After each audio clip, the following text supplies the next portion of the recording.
வேந்த TV நேயர்களுக்கு வணக்கம். இது உங்கள் அபிமான ஜோதிட சவால் நிகழ்ச்சி.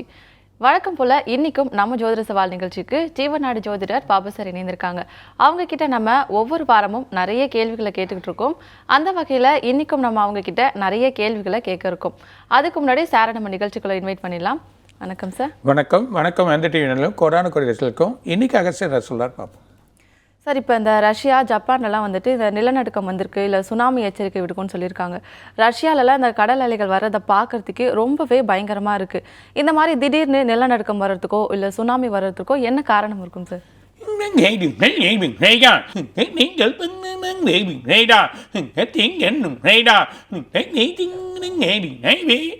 அதாவது எப்படி பார்த்தாலும் இந்த வருஷம் இந்த மாதிரி பிரச்சனைகள் இருக்குது.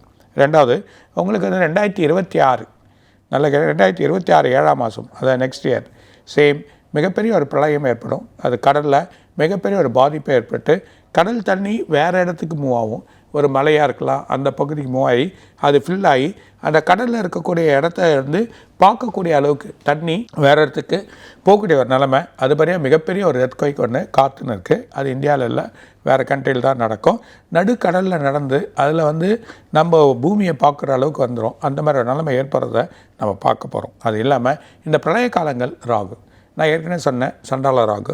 இந்த சண்டால ராகு வந்து கும்பத்தில் உட்காந்துருக்கான். இந்த கும்பத்தில் உட்காந்து இல்லாமல் செவ்வாய் இப்போ தான் நகர்ந்தார்.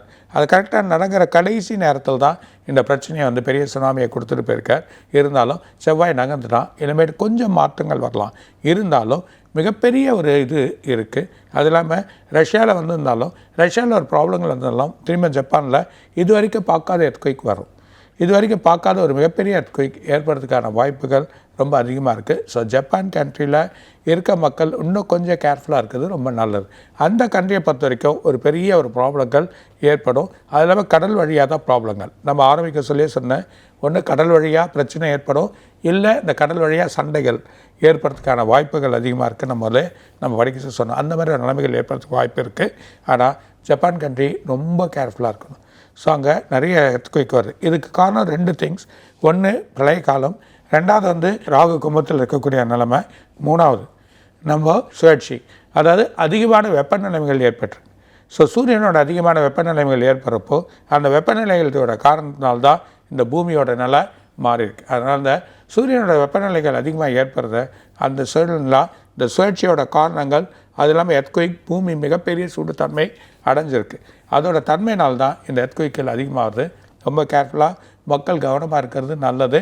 2028 2029 வரைக்குமே மக்களோட நிலைகள் வந்து மாறி மாறி இந்த பேரழிவுகளோட வழிகள் ஏற்பட்டு அதுக்கப்புறமா குறையும். அதுக்கப்புறம் நிலைகள் மாறும். அதில் வெப்பநிலைகள் ரொம்ப அதிகமாகி உடல் நோய்கள் நிறையா ஏற்பட்டு அந்த நோய்கள்னால பாதிப்புகள் வந்து திரும்ப மக்கள் பழைய நிலைமைக்கு வர நிலைமை வரலாம். இந்த நோய்கள் சுனாமின்றதுலாம் கிடையாது. நமக்கு ஏற்கனவே கோவிட் வந்த மாதிரி அதெல்லாம் கிடையாது. மிகப்பெரிய விஷயத்தை பார்க்க போகிறோம். ஆனாலும் பார்த்து அதுக்கான வழிகள் மாறுறதை நம்ம பார்க்க போகிறோன்றதை சொல்கிறாங்க. சார், நீங்களும் வந்துட்டு மற்ற நாடுகளையும் இந்த மாதிரி கடலால் பிரச்சனைகள் வரும்னு சொல்லியிருந்தீங்க. அதே மாதிரி ரஷ்யாவை தவிர்த்து 16 நாடுகளுக்கு சுனாமி எச்சரிக்கை வரும்னு சொல்லியிருக்காங்க. எந்த நாடுகள் பெருசாக பாதிக்கிறதுக்கு வாய்ப்புகள் இருக்குது சார்?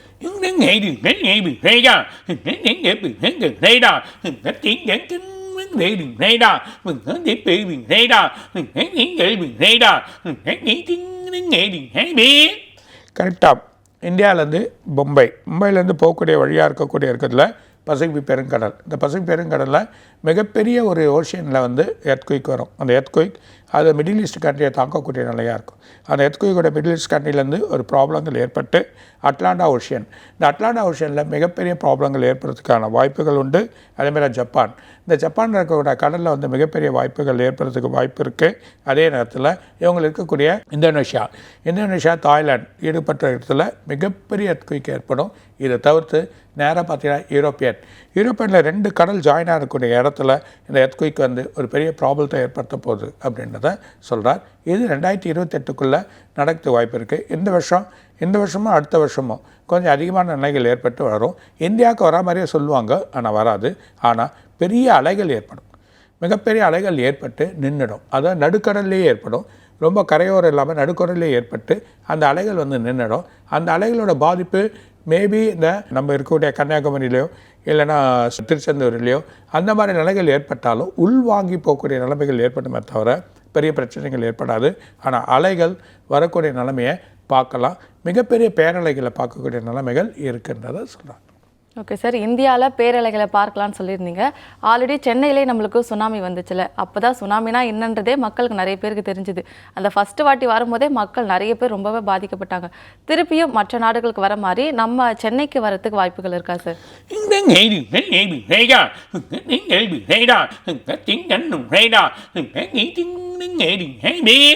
ஒரு மாறுபட்ட சூழ்நிலை கடலோர பகுதியில் நடக்கும். அது உள்வாங்கக்கூடிய நிலைமையாக இருக்கும்.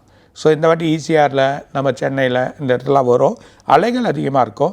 எதிர்பார்க்காத அலைகள் ரொம்ப மேல் நோக்கி வந்து அடங்கிடும். ஆனால் மும்பை இல்லைன்னா அந்த பக்கம் இருக்கக்கூடிய கடல்கள் இல்லை மிடில் ஈஸ்ட் போகிற வழியில் பார்த்திங்கன்னா அங்கே அலைகள் இருக்காது. ஆனால் இந்த தடவை மிகப்பெரிய பொங்கி எழும்பக்கூடிய வரைகள் ஏற்பட போகுது. அந்த நிலைகள் ஏற்படுன்றார். சென்னை ஆபத்து இல்லை, ஆனால் அலைகள் வரும். இப்போ இந்த தடவை கடல் உள்வாங்கிறத பார்ப்போம். சார், இப்போ இந்தியாவுக்கும் ரஷ்யாவுக்கும் இடையே வந்துட்டு வர்த்தகத்தை வந்துட்டு ட்ரம்ப் அதிகமாக குறி வச்சு அவங்க கூட வர்த்தகம் வச்சுட்டா நாங்கள் வரி அதிகமாக விதிப்போம் அப்படிலாம் சொல்கிறாரு. இதனால இந்தியாவுக்கும் ரஷ்யாவுக்கும் இருக்கிற வர்த்தகம் எதனா பாதிக்குமா சார்?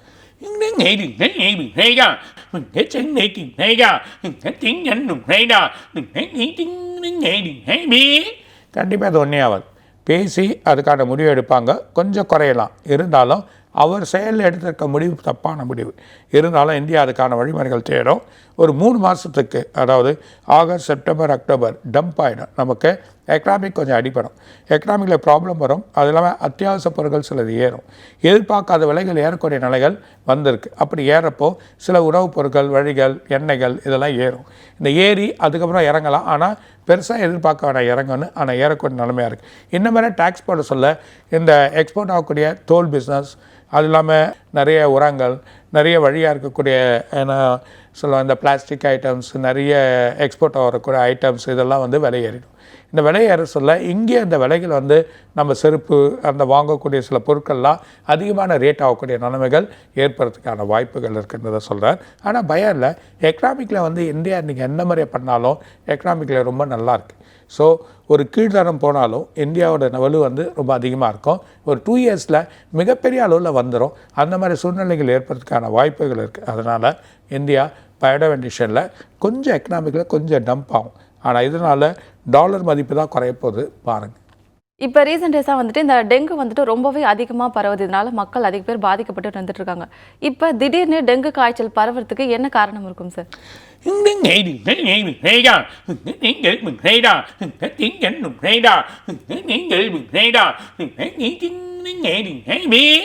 பர்டிகுலராக மாறுபட்ட நோய், இந்த டெங்குலேயே மாறுபட்ட நோய் வருது. அதாவது தொண்டை, மார்பகம், வயிறு இது சம்மந்தப்பட்ட இடத்துல இன்ஃபெக்ஷன் ஆகுது. லங்ஸில் இன்ஃபெக்ஷன் ஆகுது. எதிர்பார்க்காத பார்த்தீங்கன்னா உடம்புல வந்து கேஸ்ட்ரிக் ஆகி அந்த கேஸ்ட்ரிக்னால ஹெல்த் வந்து அப்படியே ஷட் டவுன் ஆகுது. அந்த மாதிரி நிலைமைகள் வர்றதுக்கான நோய் இப்போ வருது. ஸோ ரொம்ப கேர்ஃபுல்லாக இருக்கணும். இது மூலிமா தான் இந்த டெங்கு வர்றதுனால அங்கங்கே தண்ணி தேங்கிறது, இந்த கொசுவோட தன்மைகள், சுகாதாரம் இல்லாத தன்மைகள், சில பிரச்சனைகள். ஆனால் சென்னையை பொறுத்த வரைக்கும் நல்ல வழி பண்ணின்னு இருக்காங்க. இருந்தாலும் சில இடத்துல வர்றதுனால இந்த பிரச்சனைகள்னால இந்த கொசுனால தன்மைகள் ஏற்படுறதுக்கு வாய்ப்பு இருக்குது. இந்த வாய்ப்பெல்லாம் வழிமுறையாக மாறும் நல்லபடியாக. ஆனால் இருந்தாலும் செப்டம்பர், அக்டோபர் இந்த 3 மாதமும் ரொம்ப கேர்ஃபுல்லாக இருக்கும். August, September, October. ஏன்னா மக்கள் உணவு வழியில் கனமாக இருங்க. சில அத்தியாவசியமாக தேவையில்லாமல் வெளி உணவுகள் அதிகமாக இருக்காதீங்க. எல்லாமே ரோடு கடையிலேருந்து எடுத்து சாப்பிட்றதுனால சில உணவுகள் பெரிய வயசானவங்களுக்கு கூட இந்த நோய் வரும். இந்த நோய் வந்து அஃபெக்ட் ஆகிடும். சின்ன சின்ன பசங்களுக்கு இந்த ஐஸ்கிரீம் மற்ற மாதிரியான பொருட்கள் எல்லாம் குளிர்ச்சியான பொருட்களை வாங்கி கொடுக்காதீங்க. கொஞ்சம் ஸ்டாப் பண்ணுங்கள். இந்த மழையோட தன்மையும் சூட்டோட தன்மையும் ஆடி மாதமோ இல்லை அடுத்த மாதம் ஆவணி மாதமோ இந்த பிரச்சனைகள் அதிகமாக இருக்கிறதுனால என்ன ஆகிடும்னா உடலில் இமிடியேட்டாக சளி பிடிக்க ஆரம்பிக்குது. இந்த சளியோட தன்மை அதிகமாகிடும். அதனால் கேர்ஃபுல்லாக இருந்து மக்கள் இந்த உணவு பழக்கத்தை வழி பண்ணுங்கள். இந்த நோய் குறைஞ்சிரும். பர்டிகுலர் வழியாக குறைஞ்சிரும். உணவு வழியிலே நம்ம குறைக்கலாம். நல்ல வழியாக நம்ம உணவு எடுத்தோன்னா எதிர்ப்பு தன்மைகள் வரப்போ நல்லாயிடும். இந்த மாதிரி டைம்லலாம் கொஞ்சம் நிலவேம்பு இதெல்லாம் நீங்கள் எடுத்துக்கிறது ரொம்ப நல்லதுன்றதை சொல்லுங்கள். சார், இப்போ ரீசெண்டாக வந்துட்டு இந்த கவினுடைய ஆணவ படுகொலை நடந்ததில்ல சார், இது வந்துட்டு அடுத்த ஜென்ரேஷன் வந்தாலுமே இன்னும் அந்த கேஸ்ட் பார்க்குறது அது தொடர்ந்துகிட்டே தான் இருக்குது. இந்த மாதிரி கொலைகளும் தொடர்ந்து நடந்துகிட்டே தான் இருக்குது. இந்த மாதிரி ஜாதி பார்க்காம அடுத்த திருமணம் பண்ணிக்கிறது இந்த மாதிரி ஜென்ரேஷன் அடுத்த ஜென்ரேஷன் வரணும்னா அது எப்போ வரும் சார்?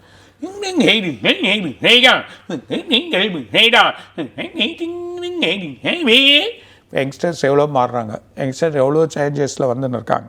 அந்த நிலமையில் பார்க்க சொல்ல இந்த இதோட இது பார்த்திங்கன்னா ஒரு ஸ்டேட்டில் இப்போ வேணான்னே சொல்லிட்டாங்க. ஒரு ஸ்டேட்டில் பர்டிகுலராக ஜாதி சான்றிதழ் வேணாம், பர்டிகுலராக எடுக்கலான்ற மாதிரி ஆகிட்டாங்க. அந்த மாதிரி சூழ்நிலைகள் ஏற்படுறதுக்கு ஃப்யூச்சரில் வாய்ப்புகள் அதிகமாக இருக்குது. ஆனால் இன்னும் ஒரு ஜென்ரேஷன் போகணும், அது கூட ஆட்டோமேட்டிக்காக மாறும். ஆனால் இந்த மாதிரி கொலைகள் ஒரு தப்பான விஷயங்கள், ஒரு தப்பான விஷயத்தில் இருக்கிறது ரொம்ப தப்பு. ஆனால் போகிற போக்கில் எல்லாமே ஆட்டோமேட்டிக்காக மாறிடும். சார், இப்போ ஓபிஎஸ் வந்துட்டு முதலமைச்சரை சந்தித்து பேசியிருக்காரு. இவங்க சந்தித்து பேசினால இப்போ ஓபிஎஸோட தரப்பு வந்துட்டு டிஎம்கே பக்கம் மாறத்துக்கு எதுவும் சான்ஸ் இருக்கா சார்?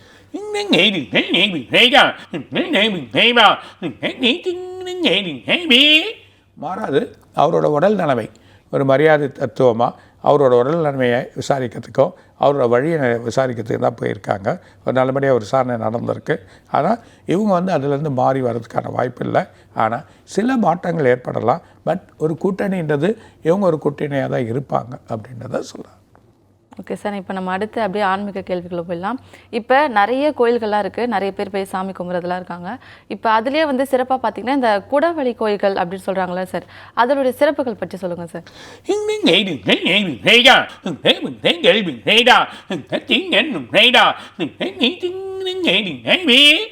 இறைவனை தூது வைத்து அந்த தூது வழியாக அவரை வழிபாட்டு செயலாக்கிறது தான் இந்த குடவழி கோயில்கள்.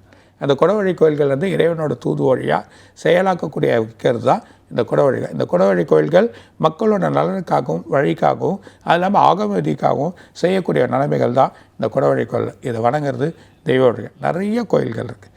முக்கால்வாசி எடுத்துகிட்டா குடவழி கோயிலாக தான் இருக்கும். அது இல்லாமல் ஆகம விதிகள் அமைக்கப்பட்ட ஒரு நிலையாக தான் இருக்கும். அந்த மாதிரி நிலைமையாக இருக்க தெய்வங்களை வணங்குறது ரொம்ப நல்லதுன்றதான் சொல்கிறேன். சார், இப்போ இந்த குடவரை கோயில்களை பற்றி சொல்லிட்டு இருந்தீங்களா சார், இப்போ இந்த பிள்ளையார்பட்டியில் அமைஞ்சிருக்க இந்த குடவரை கோயில்களோட சிறப்புகள் பற்றி சொல்லுங்கள் சார்.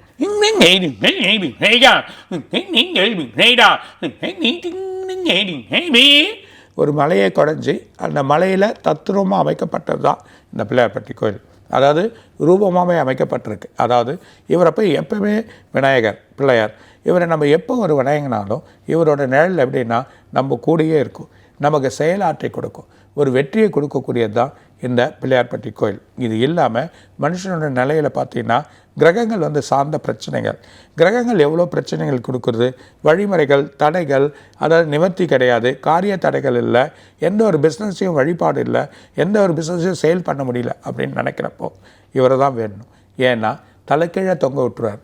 எல்லா கிரகங்களும் தலைக்கீழே தொங்கக்கூடியது மேலே இருக்கும் கிரகங்கள். இந்த கோயிலில் மட்டும்தான் கிரகங்கள் மேலே அமைக்கப்பட்டிருக்கும். அதனால் தலைக்கீழே அமைக்கப்பட்டிருக்க இந்த கிரகங்கள்லாம் இந்த விநாயகருக்கு தொங்க விடக்கூடிய தன்மை இவரோட கையில் இருக்குது. அதனால் கிரகங்களோட பலம் கிடையாது. கிரகங்களுக்கு எந்த பலம் இருந்தாலும் இறைவன் காப்பாற்ற முடியும். அதுக்கு முதன்மையாக இருக்கக்கூடிய இறைவன் விநாயகராக இருக்கார். அதுதான் பிள்ளையாராக இருக்கார். அந்த விநாயகர் முதன்மையாக இருக்கக்கூடியவரை இருக்கிற செயல்பாட்டில் வைக்கிறப்போ அதுதான் முதல் சுழியாக நம்ம அமைக்கிறோம். அதுதான் இன்றைக்கி இல்லை, இந்தியா முழுதுமே பார்த்திங்கன்னா ஓம் அது பிரணவமாக இருக்கும். பிரணவன்றது உடலில் எழுப்பக்கூடிய ஒரு சக்தி. பிரணவத்தில் இருக்கக்கூடியது தான் நமக்கு உடலில் வரக்கூடிய நிலையாக இருக்கும். இந்த பிரணவம் காஸ்மிக் எனர்ஜியாக இருக்குது. அந்த காஸ்மிக் எனர்ஜியில் இருக்கக்கூடிய ஒவ்வொரு துகளாக இருக்கக்கூடிய ஒவ்வொரு சக்தியும் அந்த பிரணவமாக இருந்து ஒரு மனிதனை இயக்கக்கூடிய நிலையாக இருக்குது. அதில் முதன்மையாக இருக்கக்கூடியது, முதன்மையாக மனிதனை இயக்கக்கூடியது தான் இந்த ஓம். அந்த ஓமா பிரணவமாக வச்சு செயலாக்குறதுனால தான் ஒரு எழுத்து எழுதுகிற கூட விநாயகருக்கு ஒரு பிள்ளையாரை ஒரு வணங்கி அதுக்கு ஒரு சுழியாட்டை போட்டு செய்யக்கூடிய நிலைமை நம்ம தத்துவத்தில் அமைஞ்சிருக்கு. ஒரு பிஸ்னஸ் ஆரம்பிக்கனா கூட ஒரு சுழியை போட்டு ஆரம்பிப்போம். அந்த பிஸ்னஸ் நமக்கு நல்லா இருக்கணும், இந்த வருஷம் நல்லபடியாக போகணும் அப்படின்னு செயல் தான் விநாயகர். அதுதான் விநாயகர் சதுர்த்தி வருது. அதுக்கான வழிமுறைகள், அதுவும் பிள்ளையார்பட்டியை வணங்குறது ரொம்ப பவர்ஃபுல். நினைக்கக்கூடிய காரியத்தை கரெக்டாக செஞ்சு கொடுக்காரு பிள்ளையார்பட்டி. ஓகே சார், இப்போ சிவ வழிபாட்டில் இந்த விபூதி தான் ரொம்ப சிறப்பு மிக்கது அப்படின்னு சொல்லுவாங்க. சிவனை வழிபாடு பண்ணும்போது அந்த விபூதியை வீட்டுக்கு எடுத்துகிட்டு போயிட்டு எப்பவுமே அதை யூஸ் பண்ணுற பழக்கம் எல்லாருக்குமே இருக்குது. அப்படி சிவன் வழிபாடில் இந்த விபூதியோட சிறப்புகள் பற்றி சொல்லுங்கள் சார்.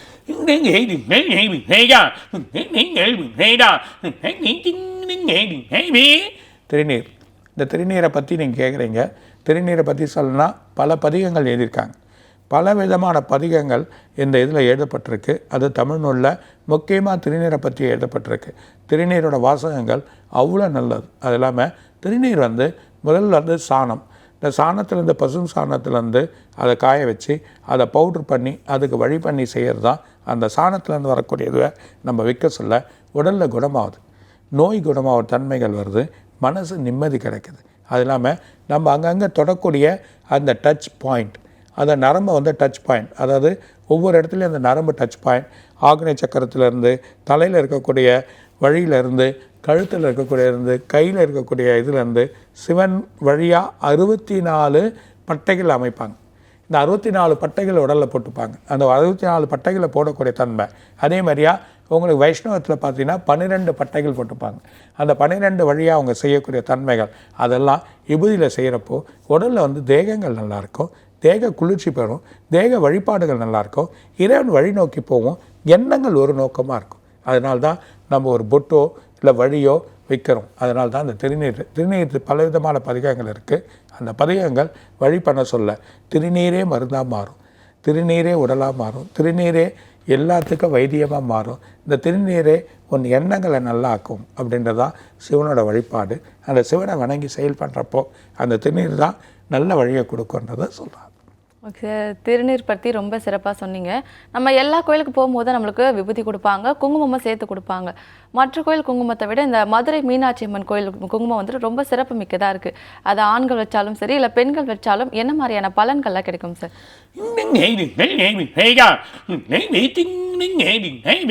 ஒரு மனுஷன் வலிமை பெறணும், ஒரு ஏக்கம், அந்த ஏக்கம் ஆக்னை சக்கரத்தில் இருக்குது. அந்த காலத்தில் குங்குமத்திலையும் அரிசியை வச்சு செய்வாங்க. அது வந்து நார்த்தில் பண்ணுவாங்க, அரிசியை ஒட்ட வைப்பாங்க. அந்த அரிசி காய்ஞ்சி உடலோட ஏக்கத்தை வந்து வலுப்படுத்துறதுக்குள்ள ஒரு அரசன் ஒரு மன்னனே வந்து, அதாவது ஒரு இதே வெற்றி வாகையை சூடு வந்துடுவான்.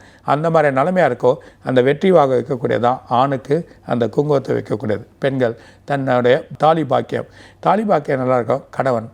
கணவனோட வழியாக இருக்கணும், கணவனோட இணைந்து செயல்படணும், அவங்க நிலையாக இருந்து அவங்கள நல்லபடியாக ஆக்கணும் அப்படின்ற ஒரு எண்ணங்கள் தான் அந்த குங்குமத்தை வைக்கிறப்போ அவங்களோட மங்களகரமாக இருக்கக்கூடிய நிலை.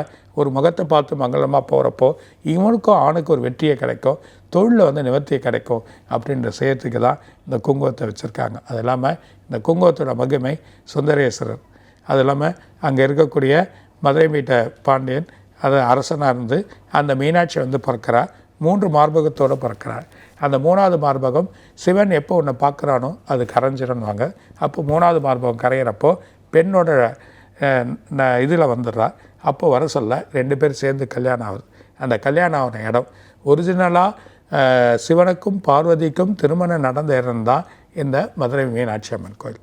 அதனால்தான் இன்றைக்கி வரைக்கும் அந்த 2 பேரும் கல்யாணம் ஆன இடத்துல அவங்க இடத்துலேருந்து பொட்டு வாங்கி வைக்கிறப்போ மன நிம்மதியும் வாழ்க்கை இன்னும் தரமும் நம்ம வளர்ச்சி நல்லா பெருகும். அப்படின்னால்தான் இந்த மீனாட்சி அம்மன் கோயிலோட வழியாக வச்சுருக்காங்க. குங்குமன்றது ஒரு மிகப்பெரிய மகிமையான சக்தி. மஞ்சள் அமைக்கப்பட்டது. மஞ்சளும் சுண்ணாம்பும் போட்டு அரைக்க சொல்ல அது சிவப்பு நிறமாக மாறும். அந்த சிவப்பு நிறமாக ஆகக்கூடிய அந்த குங்குமத்தை தான் நம்ம வச்சுக்கிறோம். சில வழிகள் பண்ணுவாங்க, முக்கியமானது மஞ்சள் அதில் இருக்குது. அதனால் தான் மஞ்சள் வந்து உடலில் எப்போவுமே இருந்திருந்தால் நோய் வராது. அந்த காலத்தில் பெண்களுக்கு வந்து குங்குமமும் உடலில் மஞ்சள் பூசிக்கிறதுனால நோயின்றது அண்டாது, நோயின்றது கிருமிகள் அவங்கள அண்டாது. இதெல்லாம் இந்த காலத்தில் விட்டுட்டோம். இதெல்லாம் செயல்பாட்டில் இப்போ வந்துன்னு இருக்குது. அதே மாதிரி அந்த காஸ்மெட்டிக் ஐட்டத்திலலாம் பார்த்திங்கன்னா இப்போ மஞ்சள் தான் முக்கியம், மஞ்சள் தான் வழி, அதை பூசிக்கோங்க, சேல் பண்ணுங்கள், குழந்தைங்களுக்கு கொடுங்க, காலையில் நம்ம சாப்பிடுங்க அப்படின்ற ஒரு நிலையெல்லாம் வந்தாச்சு இந்த நிலை. அதனால் குங்குமத்தில் வந்து சில தப்பான வழிகள்லாம் பண்ணாங்க, வேணாம். நல்ல வழியாக அரைச்சி அதை வாங்கக்கூடியது. அதனால தான் மதுரை மீனாட்சியில் மட்டும் அரைச்ச குங்குமத்தை கரெக்டாக கொடுப்பாங்க. அந்த கோயிலில் மட்டும்தான் வழி பண்ணி கொடுப்பாங்க. அந்த கோயிலில் நிறைய கோயிலில் கொடுக்குறாங்க, ஆனால் அந்த கோயிலில் இன்னும் நமக்கு பியூரிட்டியாக கிடைக்கின்றதை சொல்கிறாங்க. ஓகே சார், குங்குமத்தை பற்றியும் மீனாட்சி அம்மன் கோயில் பற்றியும் ரொம்ப சிறப்பாக சொன்னீங்க.